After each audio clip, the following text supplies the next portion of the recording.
Ancient Saturn and the Saturnian gods. These days, Saturn can be seen with the naked eye, although it may be difficult for an average person to discern, so it's unclear as to when it was discovered. Early man worshipped heavenly bodies as gods. Myths proclaim we once lived in the presence of gods. These gods were visible powers, often unpredictable and frequently violent. The priestly astronomers of ancient Mesopotamia and elsewhere make clear that these remarkable powers were planets.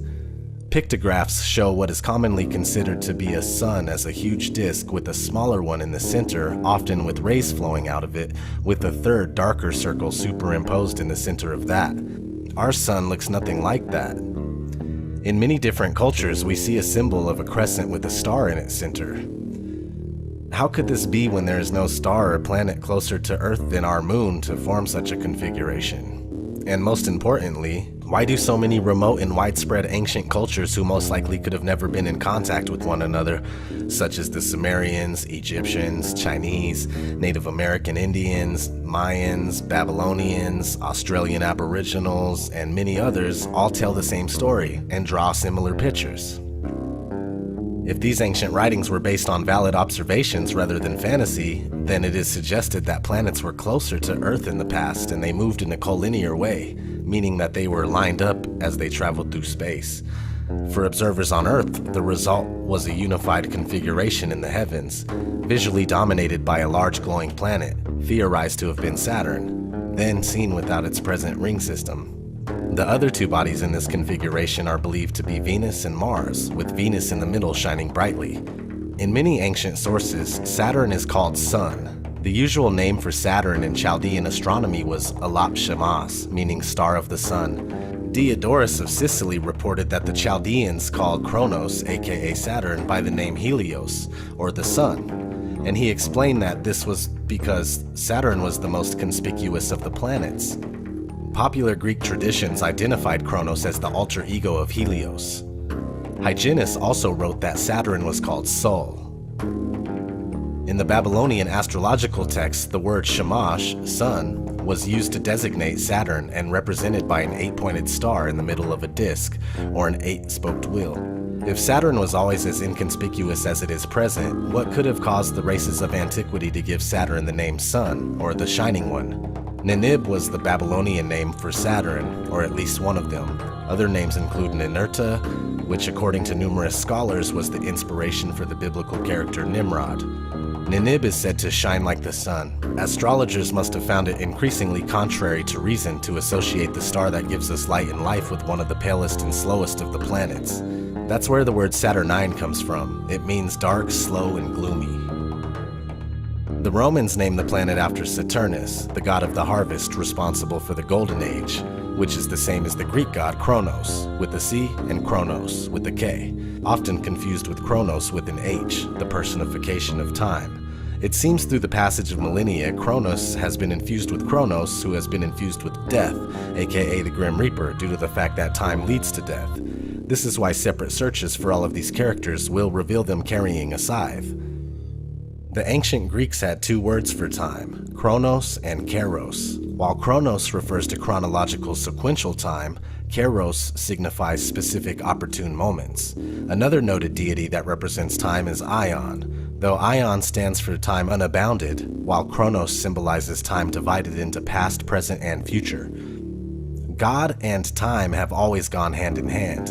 It reminds me of the watchmaker analogy, also known as the argument from design, which states, just as watches are set in motion by watchmakers, after which they operate according to their pre-established mechanisms, so also was the world begun by the God as creator, after which it and all its parts have operated according to their pre-established natural laws.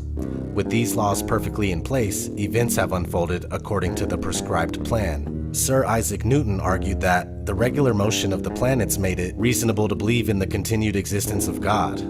Newton also upheld the idea that, like a watchmaker, God was forced to intervene in the universe and tinker with the mechanism from time to time to ensure that it continued operating in good working order. Let's dig a little deeper into the many names of Saturn. Before the Romans and the Greeks, the Phoenicians worshipped the god Elis, or El, who was said to have sacrificed his only begotten son. Upon his death, he was deified as Saturn.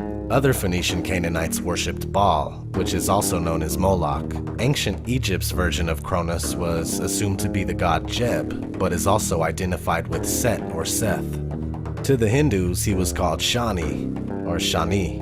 To the Armenians, Zervan, or Zervan. It can get a little confusing and even controversial, especially to certain religious groups that don't realize they are pagans. But you just need to understand that seemingly all cultures and religions share astrotheological stories that result in the same characters under different names, and since their creation have diverged in slightly varied directions. If you look far enough into this, you'll find that Saturn can represent multiple gods within one system of deities, including Christianity. It is said that Saturn is the god of 1,000 names, and is no particular deity, but rather a universal spirit for the entire world that encompasses every aspect of our reality. A few other names and associations for Saturn include, but are not limited to, Jupiter, the Centaur, Orion, Osiris, Dionysus, the Winged One, Adonai, Hermes, Prometheus, Poseidon, Zeus, Thor, Serapis, Apollo, Tammuz, Attis, Hercules, Shiva, Dagon, Remphan, Azazel, Noah, Jesus, and Abraham. I did say that it could get a bit confusing, didn't I? For a more in-depth study of this chapter, refer to the YouTube channel called Son of Saturn. Link is in the description.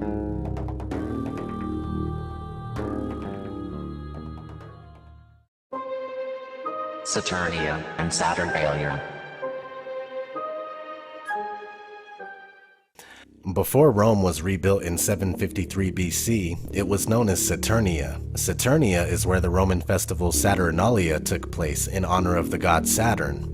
Saturnalia has its origins in an earlier Greek celebration called Chronia, in honor of Kronos. So it is the same thing. The only notable difference was that Chronia was celebrated on the 12th day of Hecatombion, which is roughly the end of July, beginning of August, whereas Saturnalia was held at the end of December. The holy day, or holiday, was celebrated with the sacrifice at the Temple of Saturn in the Roman Forum, and a public banquet, followed by a private gift-giving, continual partying, and a carnival atmosphere that overturned Roman social norms. Gambling was permitted, and masters provided table service for their slaves. Saturnalia was a celebration and reflection of the lost golden age, when humans enjoyed the spontaneous bounty of the earth without labor under the rule of Saturn.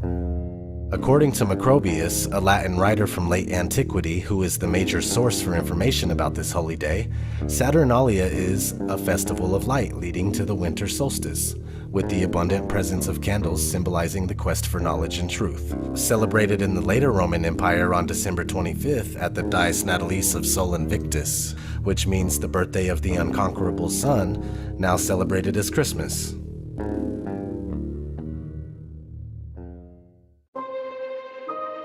The cube.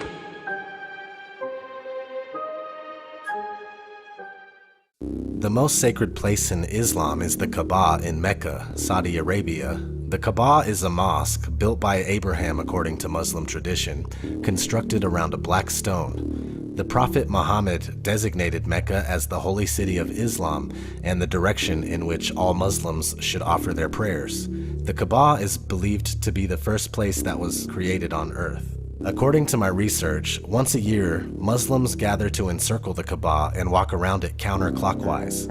On the other side of the map in New York, there is an inverted cube in the ground where the Twin Towers once stood. Coincidence? Maybe. Meanwhile, on the flag of Israel, there is a hexagon in the middle of the six-pointed star, which can be interpreted as a 2D cube. Also, observant Jews wear what's called tefillin, or singular tefillah, which are little black cubes inscribed with verses from the Torah. They wrap them around their arms and they wear them on their heads. So what do Muslims have to do with Jews? Well, let's find out. The Zohar explains this is the secret behind Abraham binding his son Isaac. Each of us are required to sacrifice our ego for the sake of sharing with others. The tefillin act like an antenna that draws down a powerful spiritual force that negates and sacrifices the influence of our selfish nature and ugly ego. 99% of Jews have no clue that this is why we bind tefillin on our left arm. We use the left arm as the left connotes our ego and the negative, Isaac, and the right refers to the soul and the positive, Abraham. Each year, Muslims go on a pilgrimage to walk around the Kaaba in Mecca, counterclockwise, 7 times. This is exactly how we wrap and bind our tefillin, counterclockwise, 7 times. The purpose of Hajj for Muslims is to connect to the same event of Abraham binding Isaac. Muslims relate this to Abraham binding his son Ishmael. The connection is profound. Only Kabbalah explains the true spiritual purpose. Perhaps this is why the Kaaba in Mecca is known as the House of Allah. Kaaba, and Allah, as we know, spells Kabbalah.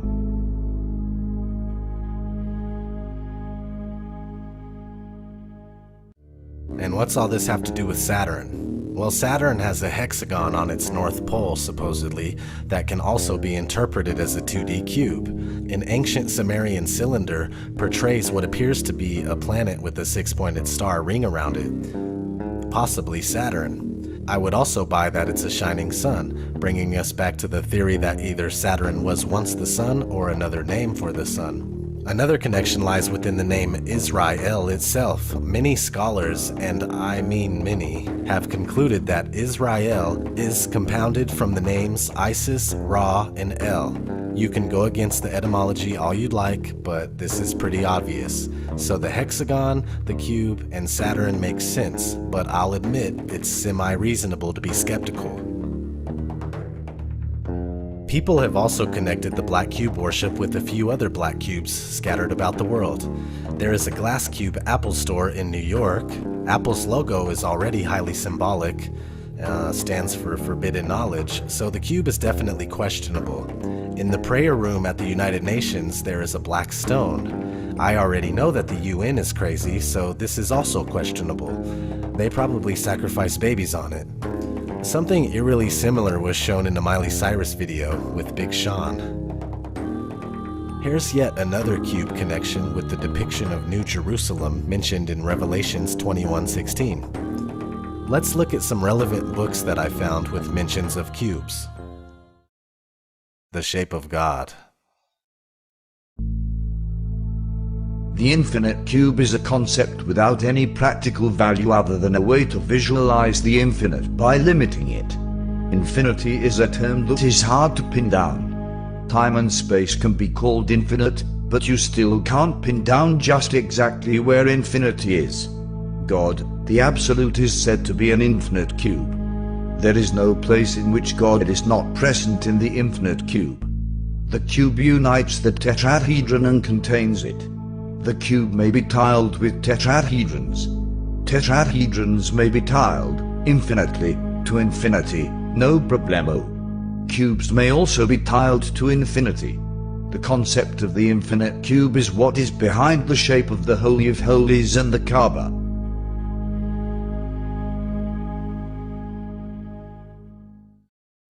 The Spear of Destiny. In the temple where Caiaphas and Annas awaited news of mutilation of the body of the Messiah, the veil of the Holy of Holies was rent from the top to bottom to expose the black cube of the Old Covenant, which is now split along its edges to open out into the form of a cross. The imageless cult of Jehovah was ended. The religion of the open heavens had begun. And my favorite find, new dimensions for the cube of space. Check this out. The cube is also a special geometrical shape for the sacred temples of many religions. The cube as the temple appears in the West in the 3 major religions of Judaism, Christianity, and Islam. In Judaism, the temple that King Solomon built to honor Yahweh had for its inner sanctum the shape of a perfect cube. The temple itself was rectangular and was divided into an outer and an inner court by a folding partition that served as a door between the outer and the inner. This partition divided the temple in such a way that the inner court became a perfect cube with a dimension of 30 feet. At the exact center of this inner cube lay the Holy of Holies, a double cube lying on its side 4 feet long, 2 feet wide, and 2 feet high. Within the Holy of Holies were the 2 tablets of the law and a miniature perfect cube inscribed with the name of God, Yahweh. The cubic temple itself is symbolic of the cube of space in all its dimensions, while the Holy of Holies at its center symbolizes the Hebrew letter Tau and the tarot card the world, which is both the temple that stands at the center of the universe and the exact center of the cube of space.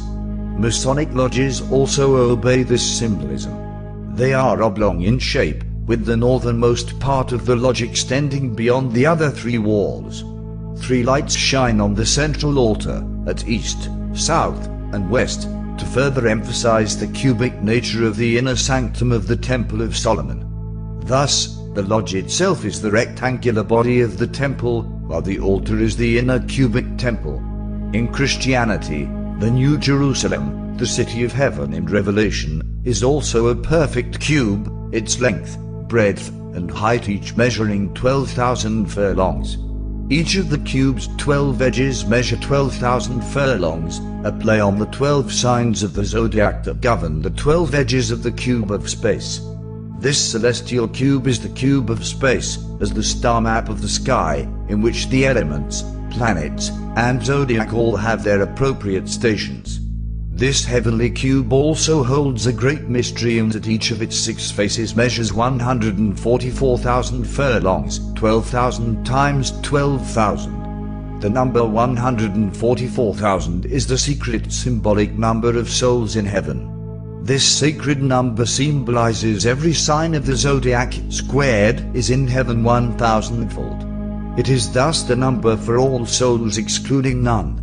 In Islam, the most sacred shrine, Kaaba of Mecca, is also cubic in shape. The Kaaba, derived from the Arabic Kaab, meaning cube, was a shrine that predated Islam. It was a granite-like cube-shaped shrine, originally surrounded by 360 pagan idols, marking the old measure of the year as 360 rather than 365 days. Muhammad eventually destroyed these 360 idols.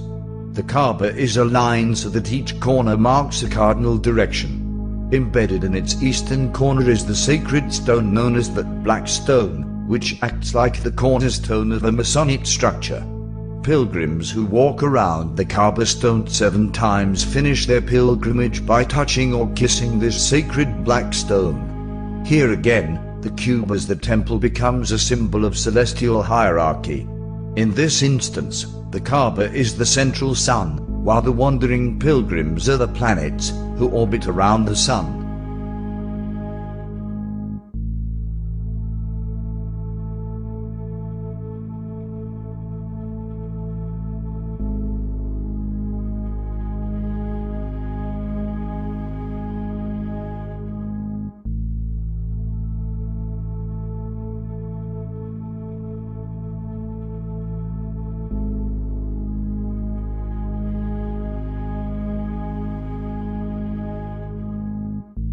There have been many incarnations of the mystery school tradition in the West since the Middle Ages. One esoteric school, the 19th century secret society known as the Order of the Golden Dawn, is closest in grade structure to the map of spiritual development outlined on the cube of space.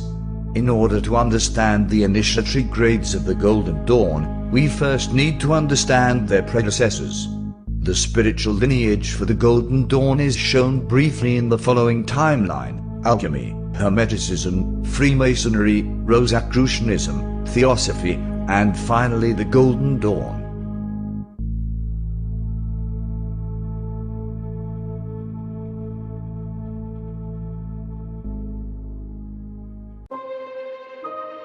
Logos, movies, and music. We'll start on logos, but first I'm going to show you the basics on how Saturn symbolism can be found. The symbol for Saturn is composed of a Latin cross and a harvesting sickle. Yes, the cross can also be known as the Christian cross, Greek cross, etc. Notice that 2 X's can be made out in the seal of Saturn. Once you get a real good look at this seal, you'll begin to notice it all over. For instance, the Masonic square and compass. Unfinished triangle pointing up, unfinished triangle pointing down, and 2 X's can be made. Speaking of unfinished triangles, if you finish them, we get the 6-pointed star. Also, the seal of Saturn is the seal of Azazel, both easily converted into the star. Here's a Fox channel with 2 X's. Exxon Mobil. Also looks a bit like the patriarchal cross. The Kabbalah Tree of Life has within it the 6-pointed star and the double X. Nissan, simple Saturn logo. Saturn Cars. Here's an interesting one. We take Toyota, which semi looks like Saturn, but for those with eyes to see, we can also make out an owl. If you've done your research, it's simple to find that owls are one of the animals governed by Saturn. Here we go. I made a video about cigarettes and the occult, where I pointed out these traffic cigarettes as double X, but at the time, the in-your-face Saturn eluded me. All you have to do is turn the box. We have DirecTV. This is the kind of simple Saturn symbol that I don't really point out. If you look up Saturn corporate logos, you'll find a video where somebody shows every logo that they could possibly find that has swooshes and half rings like Whirlpool, Burger King, Pepsi. It's trying to explain that. Look at that, dude, that's Saturn. And maybe it is, and yeah, it probably is, to be honest. But the thing is pointing that stuff out is kind of like, for beginners, they're gonna be like, I don't think so, dude. You're fucking tripping. So anyway.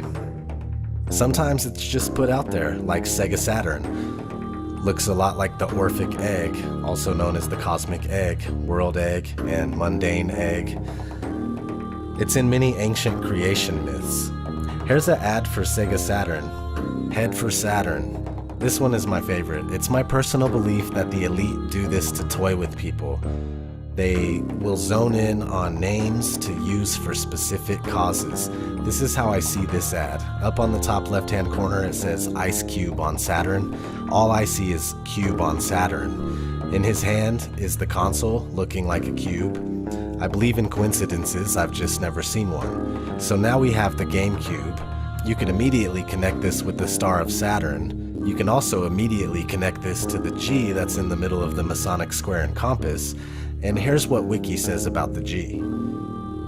Varies from jurisdiction to jurisdiction, but widely accepted as God, or the Great Architect. Here's something I found in a recent book called The Grand Illusion. The G in the emblem of the Freemasons represents the Grand Architect, and if you relate this to God, or Saturn, for example, who is depicted with a white beard as Father Time, or Death, in the same manner as Jesus, and all the other Saturn, sun gods, it is therefore appropriate that the Grand Architect in the Matrix movies had a white beard. He also sat in a circular room with televisions that monitored the lives of every individual in the same way God is omnipresent, or how Santa, the man with the white beard, associated with the Celtic god Odin, can see you when you're sleeping, or how he knows when you're awake. Anyway, Gateway Computers, they got the cow cube, and that's like kinda hints at a bull. And finally, here's a website called blackcube.com. Their front page says, a select group of elite intelligence community veterans that specializes in tailored solutions to complex business litigation challenges. Again, go check that out. That's a crazy website. Now let's run through some movies. A few of the following images were found on this website, hollywoodsubliminals.wordpress.com. We have this Tesseract Infinity Stone, aka Cosmic Cube, Space Cube, and so on. It's in a few of the Marvel Cinematic Universe movies. Captain America, the Avengers, Thor, and also mentioned in the Guardians of the Galaxy, Iron Man 2, and S.H.I.E.L.D., the TV series. This website has way more references than I'm going to show you, but they pretty much mention any movie with a hexagon in it as well. A couple examples would be this Spider-Man and Cabin in the Woods. Got the honeycomb, 2D cube, whatever, everybody can make what they want from it at this point. And you're not, but it could be a reference to the cube. There's only so many shapes and people are going to use them, knowingly and unknowingly. Moving on. This is one of my favorites, the Allspark from Transformers. Let's listen to a little bit of the intro to the first Transformers movie. The things Optimus is saying are relevant. Before time began, there was the cube. We know not where it comes from, only that it holds the power to create worlds and fill them with life. That is how our race was born.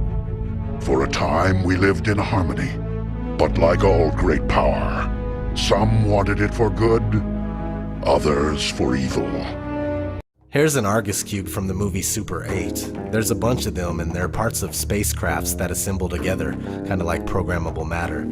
It's also interesting that the movie is called Super 8, being that 8 is relative to infinity, which is relative to Ouroboros, which is relative to Saturn. We'll get into that in a little bit. Here's Le Marchand's box, aka the Lament configuration, which acts as a door, or a key to a door that leads to a hellish plane of existence where demon-like creatures reside.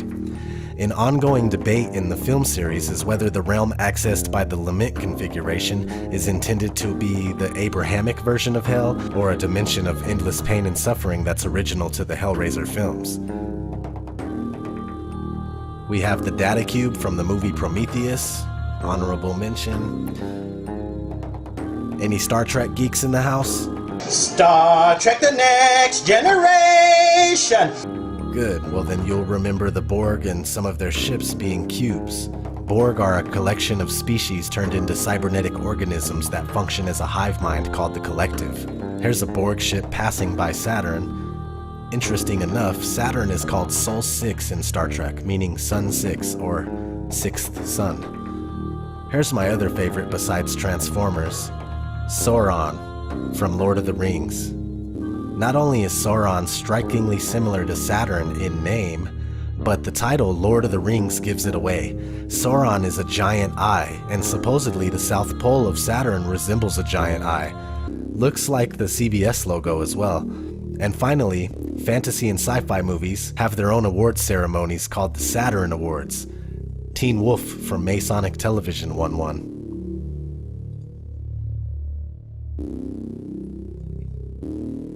Now let's go through some music and see some of Saturn's influence.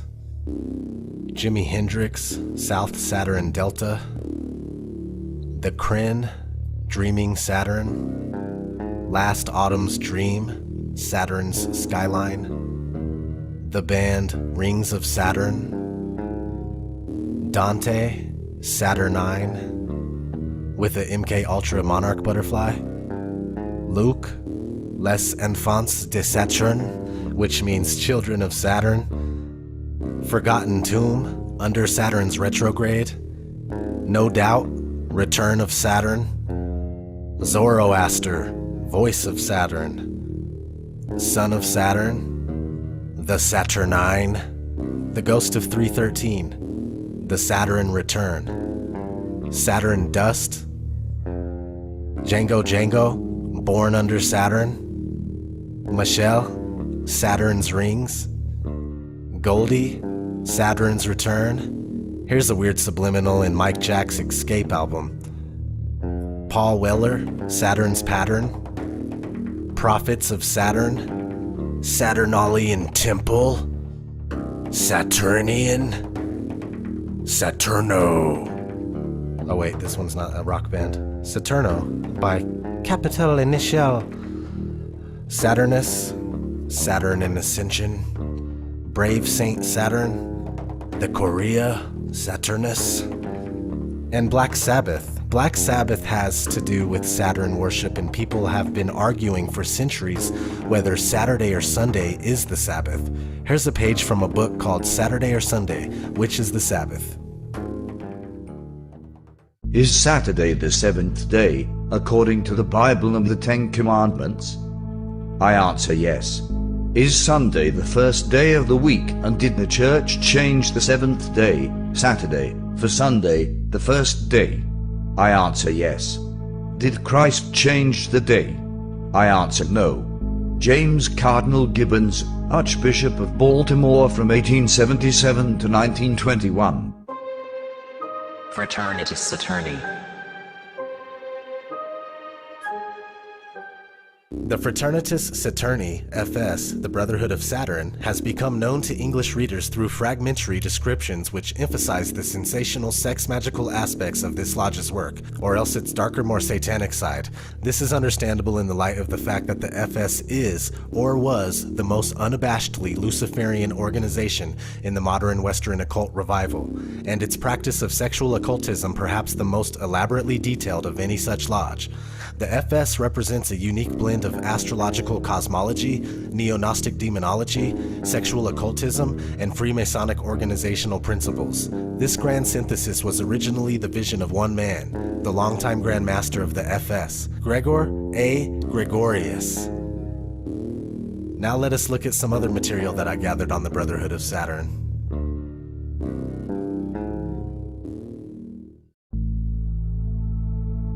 The OTO itself gave birth to a number of offshoots and rival movements, such as the Fraternitas Saturni, the Fraternitas Rosicruciana Antica, the Ecclesia Gnostica Catholica, the Typhonian Current, and the Ordo Templi Orientis Antica, a breakaway branch formed in 1921 which focused particularly on sex magic and voodoo. Ordo Templi Orientis, OTO, Order of the Temple of the East, or Order of Oriental Templars, is an international fraternal and religious organization founded at the beginning of the 20th century. English author and occultist, Aleister Crowley has become the best-known member of the order. Another organization, similar to the OTO with its Masonic structure, philosophy, and origins, is the FS, the Fraternitas Saturni, or Brotherhood of Saturn. According to Eldred Flowers, who wrote about this group from a sympathetic point of view, it is the most unabashedly Luciferian organization in the modern Western occult revival. Like the OTO and much of the Masonic literature, the FS also places considerable importance on Gnostic terminology and concepts. Flowers made frequent reference to Saturn gnosis, and specific sexual rituals were described. Saturn gnosis is the teachings of the Fraternitas Saturni, or the Brotherhood of Saturn, a German occult group dating from about 1930 and continuing after World War II. One essential feature of the gnosis was the sex magic adjustment of coital positions to match planetary movements. The Saturnians and Gregor A. Gregorius. The beast was a goat who spawned 1,000 young. Sects and orders based on Crowley's system, or inspired by it, have been numerous in the latter half of this century. The most stable and continuous of the groups independent of Crowley's direct legacy is the Fraternitas Saturni, FS, Brotherhood of Saturn, led from 1927 to 1963 by Gregor A. Gregorius, whose mundane name was Eugene Croscher. THFS appears even more eclectic than Crowley's systems, and it seems also to embrace the traditional symbols of darkness even more enthusiastically than the beast did.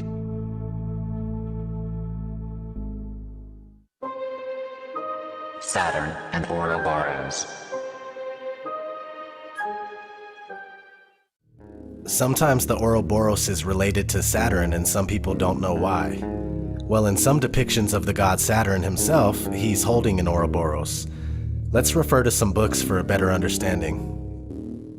In Roman mythology, The Ouroboros was associated with Saturn, the god of time, who joined together the first and last months of the year like a serpent swallowing its own tail. Saturn swallowed his children, and, with his scythe, symbolized the devouring of life and mortality. In Renaissance Europe, Saturn continued to be associated with the Ouroboros, and his scythe became symbol of death. This association continued into more modern times, and the Ouroboros came to decorate numerous Art Nouveau calendars. In the cemetery, a snake biting its own tail is a symbol of immortality, rejuvenation, and eternity. It is seldom used in funerary art nowadays, but it was a very popular symbol in 19th century cemeteries. Images of the Ouroboros can be found in the art of ancient Egypt, where it symbolized the daily cycle of the sun, China, where it was among the myriad yin and yang symbols, the Roman Empire, where it was associated with Saturn, the god of time, as well as in European and American funerary art. The dragon with his tail in his head is the Ouroboros, a symbol of Saturn.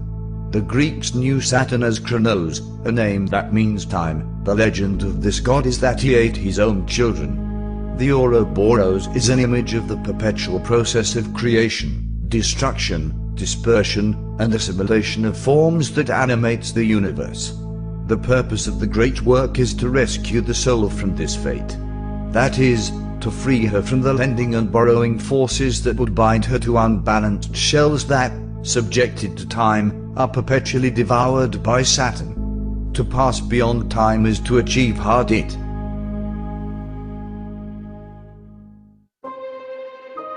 Saturn and Satan.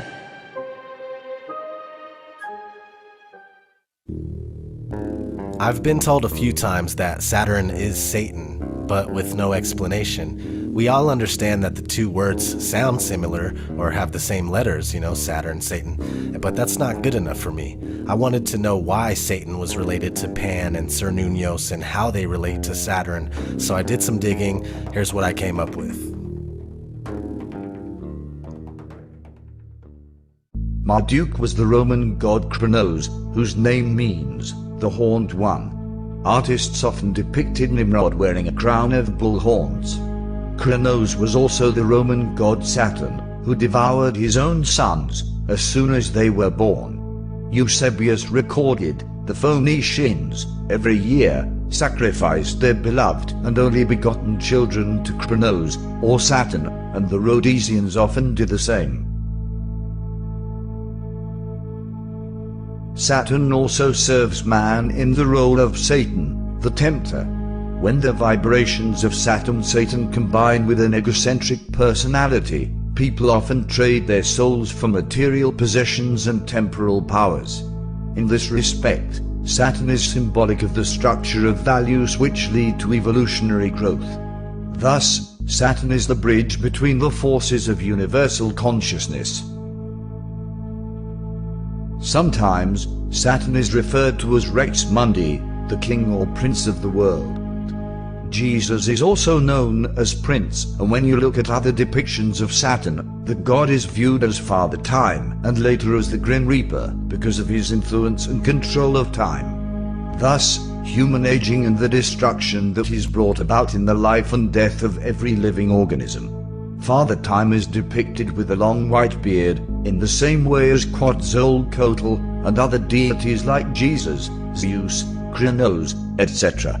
And from the name Saturn comes Satan and Santa, who is depicted with a long white beard. If you tilt the planet Saturn on its side, you get one of the most ancient symbols of the sun, a circle with a dot in the middle. Since Saturn is in the astronomical house of Capricorn, it is also associated with the goat, and thus Saturn or Satan is depicted with horns in the same way as the bull and goat gods. Satan translates to adversary, and in the Old Testament was the name of an agent of God, sent to test the faith of believers. In that context, many people believe Satan, or Satanael, to be an angelic figure, one doing God's will, and not a fallen angel.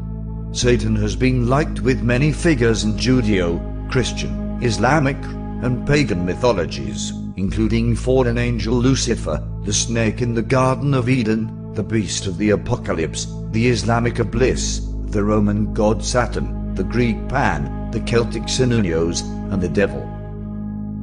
Capricorn was the house of Saturn, the most evil and wicked of all the planets. He is called the Great Infortune, and all that part of the zodiac within the signs of Capricornus and Aquarius was under his dominion.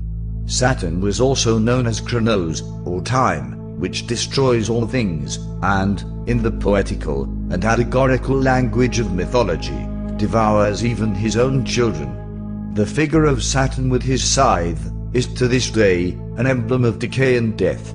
The Sun, therefore, when he entered Capricorn, passed into the house and under the dominion of Saturn, or death.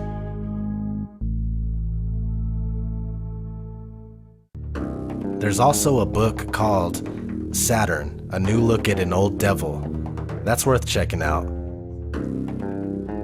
And supposedly Saturn has a moon called Pan, and another called Ceres that looks just like the Death Star. And I did say supposedly. Saturn, CERN, and time travel.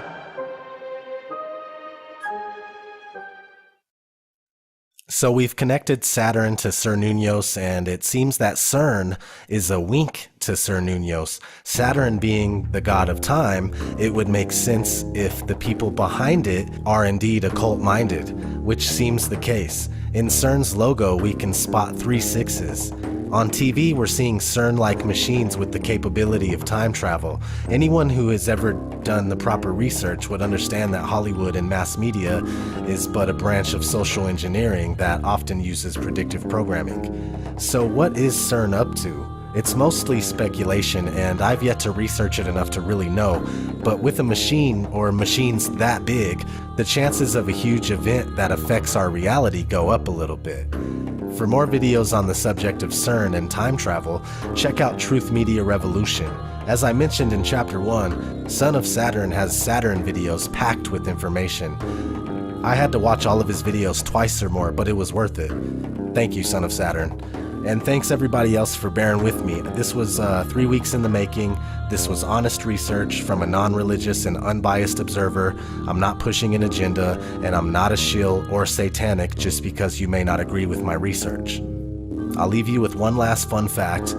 In palm reading, the middle finger represents Saturn.